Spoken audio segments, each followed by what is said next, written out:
This video is going to cover the 3 types of glycolysis that bacteria can use. We have already talked about what you would call normal, I'm doing the air quotes but you can't see them, normal glycolysis, which is the EMP or Embden-Meyerhof-Parnas glycolysis. This is the one that you would have learned before in a previous course. It's this. You can rewatch that section of aerobic respiration if you need it. Oh, one thing that I do need to tell you actually. This is done in all cells. So that obviously would include all bacteria.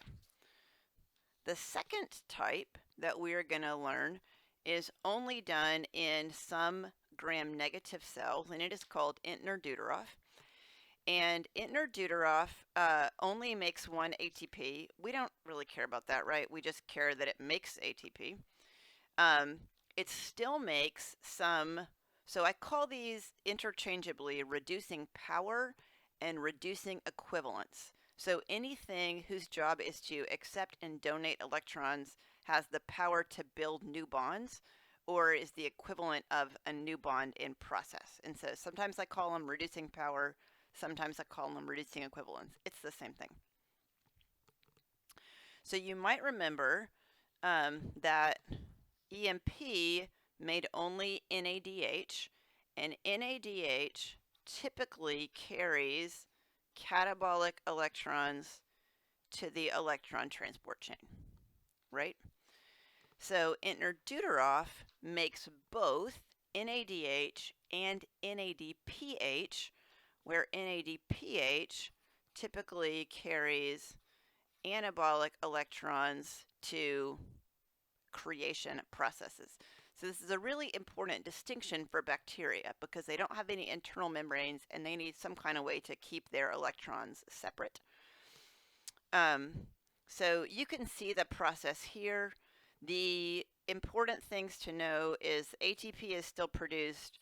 Eventually the carbons end up as pyruvate and we make both NADH and NADPH. This only happens in some bacteria and is called Entner-Deuteroff. The third option, again, will happen in all cells and is called the pentose phosphate pathway. So the pentose phosphate pathway very strongly supports anabolism or the creation or building of new compounds in the cell. And so what happens in the pentose phosphate pathway, it still starts with glucose. It still ends up, that little circle is pyruvate. So all glycolysis are glucose to pyruvate processes. But what really sets pentose phosphate apart is what it makes in between glucose and pyruvate. And so it makes lots and lots and lots of carbon skeletons, and it makes lots and lots and lots of NADPH, which carries anabolic electrons. So can you guys see this if I zoom in more? All right, so I have boxed here some of the key intermediates of pentose phosphate. And so here you can see that one of the intermediates is ribose 5-phosphate, which is the carbon skeleton. So a carbon skeleton, right, is like the framework onto which other functional groups are added to build things. So ribose 5-phosphate is the carbon skeleton that supports the production of nucleic acids. Glyceraldehyde 3-phosphate will be used to make different carbohydrates in the cell. And then erythrose 4-phosphate is used as a carbon skeleton to support the production of amino acids. And so pentose phosphate is a type of glycolysis. Again, it is going from glucose to pyruvate, but it very specifically supports anabolism because it makes all these different carbon skeletons and makes a ton of NADPH.